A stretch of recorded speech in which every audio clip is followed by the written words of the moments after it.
प्रत्येक वस्तु, पदार्थ, अणु, परमाणु से लेकर वह छोटी से छोटी इकाई जो अभी तक ज्ञात है, सब में से एक प्रकार की ऊर्जा या तरंगे निकलती रहती हैं। यह प्रतिक्रिया निरंतर चलती रहती है। हर पदार्थ या वस्तु या तत्व की ऊर्जा भिन्न भिन्न होती है। प्रत्येक ऊर्जा की फ्रीक्वेंसी, वेवलेंथ, इंटेंसिटी अलग अलग प्रकार की होती है, जो उस पदार्थ का या तत्व की संरचना पर निर्भर करती है। ऐसा नहीं है कि मात्र रेडियो एक्टिव एलिमेंट्स या सब्सटेंस ही किरण या विकिरण या ऊर्जा निकालते हैं। ये तो विज्ञान जहाँ तक पहुँच सकता है वहीं तक बता रहा है, लेकिन विज्ञान से अनंत गुना अनंत तरह की बातें हैं जहाँ विज्ञान को पहुँचने में युग युग व्यतीत हो जाएगा। जो प्रत्येक कण, एटम, मॉलिक्यूल, गॉड पार्टिकल होता है, सभी निरंतर एक विशेष प्रकार की एनर्जी निकालते रहते हैं। यह प्रक्रिया सतत चिरंतन है। इसी ऊर्जा को प्रतिक्षण निकालते रहने के कारण प्रत्येक वस्तु का क्षरण होता है, जिसे डीजेनरेशन या डिग्रेडेशन या फिर मृत्यु कहते हैं। अब दूसरा सिद्धांत सुनिए। जिस वस्तु को बनने में जितनी मात्रा की ऊर्जा लगती है, उस वस्तु को बिगड़ने या विध्वंस होने पर उतनी ही मात्रा की ऊर्जा निकलेगी। दूसरी तरह समझिए, दर्शन सिद्धांत के अनुसार जिस व्यक्ति या वस्तु से अनुकूल होने पर जितनी मात्रा का प्रेम है, उसी व्यक्ति या वस्तु के प्रतिकूल होने पर उतनी ही मात्रा का द्वेष होता है। तीसरी तरह समझिए, जिस व्यक्ति या वस्तु से जितनी मात्रा का सुख मिलता है, उसके विपरीत होने पर या उसके अभाव से या उसके खो जाने पर उसी व्यक्ति या वस्तु से उतनी ही मात्रा का दुख मिलेगा। न 1% कम, न 1% ज्यादा। मुझे पता है आप लोग बोर हो रहे हैं, लेकिन रजस्वला या मेंस्ट्रुएशन को समझने के लिए थोड़ा तो मेहनत करनी पड़ेगी, वरना आप गालियां ही देते रहेंगे और सब बकवास कहते रहेंगे। अब आते हैं कि ये मेंस्ट्रुएशन या रजस्वला या पीरियड्स होता क्या है। स्त्री को शक्ति का प्रतीक कहा जाता है। ध्यान दीजिए, बहुत ही नॉर्मल लेवल पर आकर समझा रही हूँ। शक्ति का प्रतीक क्यों कहा जाता है, इसको समझाने बैठूंगी तो पुस्तक बन जाएगी। बस थोड़ा सा समझ लीजिए कि जो पुरुष का स्पर्म या वीर्य है, वह एकमात्र चेतनता प्रदान करता है, चैतन्य शक्ति है वह। लेकिन जो स्त्री में रज है, अर्थात ओवम या स्पर्म को या वीर्य को कार्य करने की क्षमता प्रदान करता है, वह उसको शक्तिमान बनाता है। अगर वीर्य आत्मा है तो रज उसका मन, बुद्धि, चित्त और अहंकार का निर्माण करता है, उसे शक्तिमान बनाता है। बड़े साधारण रूप में समझिए कि यह वीर्य को आगे की प्रक्रिया के लिए प्रेरित करता है या शक्ति देता है। आप समझ लीजिए ऐसे कि जैसे कोई व्यक्ति कोमा में है, वह जीवित तो है लेकिन जीवित न होकर भी मृत प्राय है। वह अशक्त है चैतन्य होते हुए भी। अब रज का कार्य उसे चैतन्यता को शक्ति प्रदान करना है। वीर्य जब बच्चे में कन्वर्ट होगा तो स्त्री का रज या ओवम ही इस प्रक्रिया को संचालित करेगा। Ovum is a fuel to sperm. कितनी भी महंगी गाड़ी हो, लेकिन बिना फ्यूल के या पेट्रोल के नहीं चलेगी। यही फ्यूल है ओवम। यह वीर या रज कोई साधारण तत्व नहीं है, यही ध्यान देने योग्य है। यही आप समझ लेंगे तो अब सब समझ में आ जाएगा। वीर या रज दो महाशक्ति है। इन दोनों महाशक्तियों का मिलन कोई साधारण घटना नहीं है। इन्हीं के संयोग या मिलन से एक नया जीव उत्पन्न होता है और यह पूरा संसार चलायमान है। अब मेंस्ट्रुएशन क्या है? स्त्रियों में प्राकृतिक तौर पर रज या ओवम बनने की प्रक्रिया शुरू होती है, जैसे पुरुषों में वीर बनने की प्रक्रिया। यह ओवम या एग पूर्ण विकसित होकर किसी वीर या स्पर्म के द्वारा फर्टिलाइजेशन या मिलन होने की प्रतीक्षा करता है।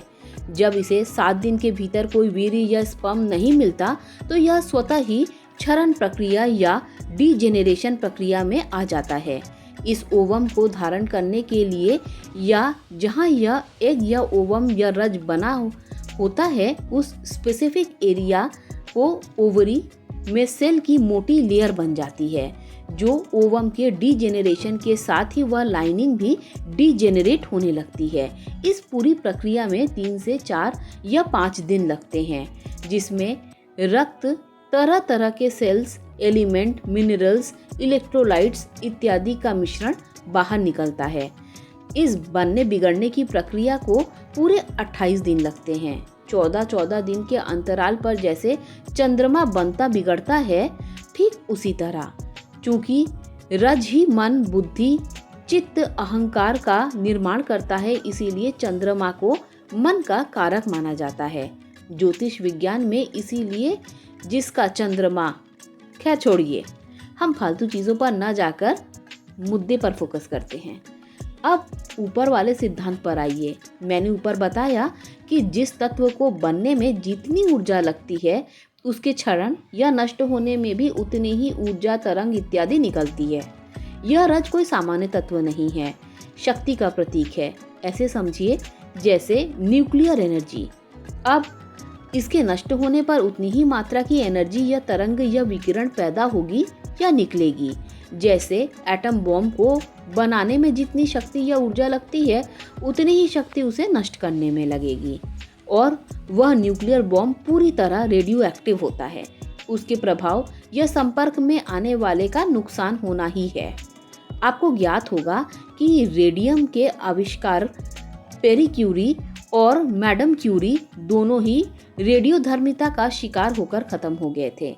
तो यह रज इसी प्रकार की ऊर्जा है। यह विज्ञान के पैरामीटर या मापनी पर प्रदर्शित नहीं होगा। हर विषय सभी के वश का नहीं है।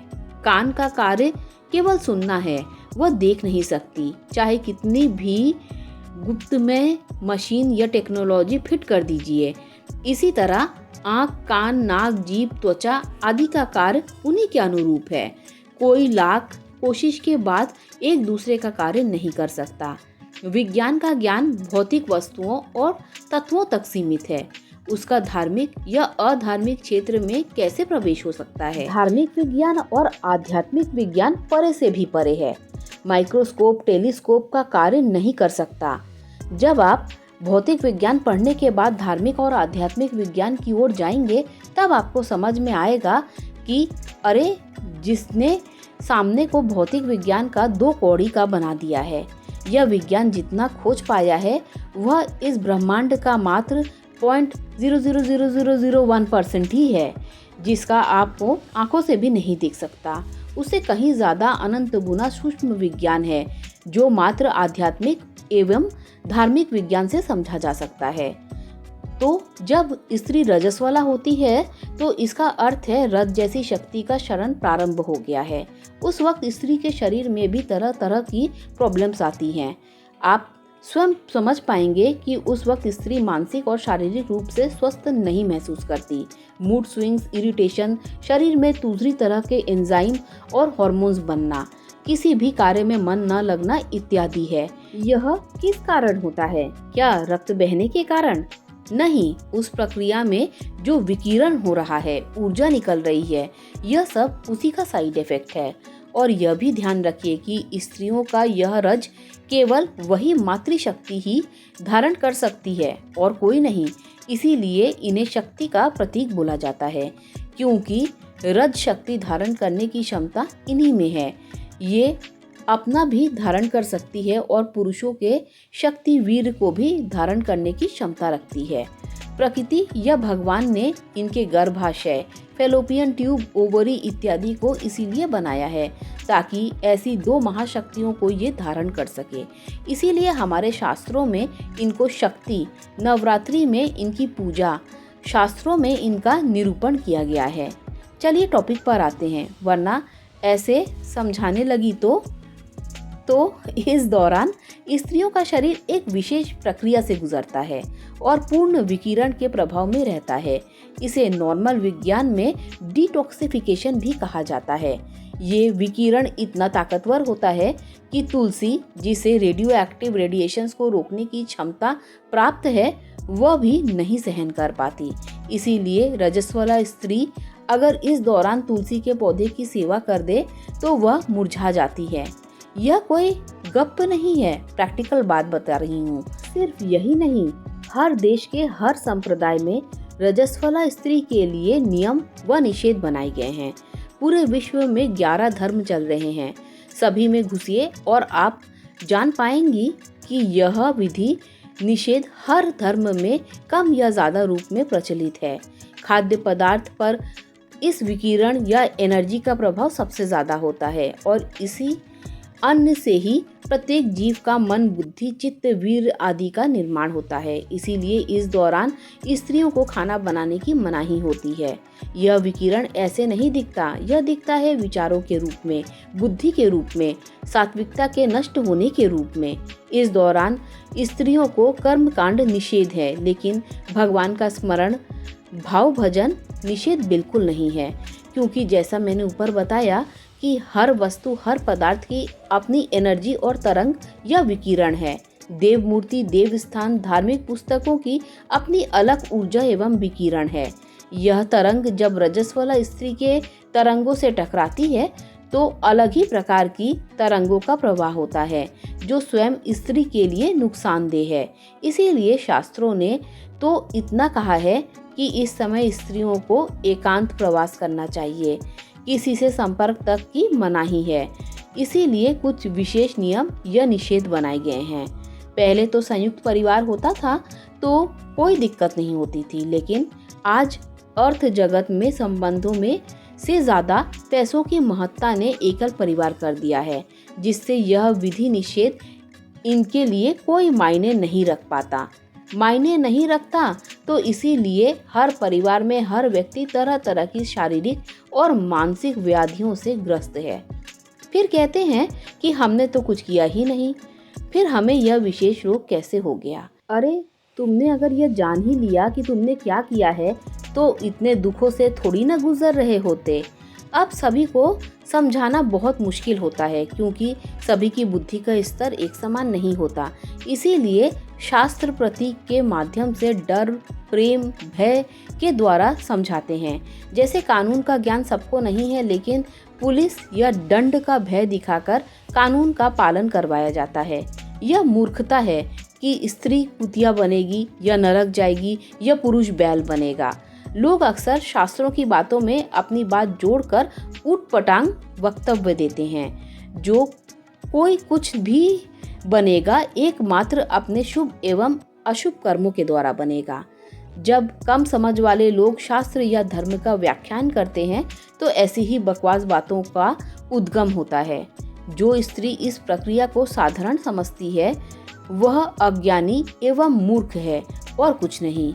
वह इसका विरोध कर यह जता देती है कि उसके अंदर बनने वाला रज बिल्कुल साधारण है और यह कोई शक्ति नहीं है, यह बेकार का खून है। मतलब वह स्वयं ही अपने आप को कमजोर बनाती है।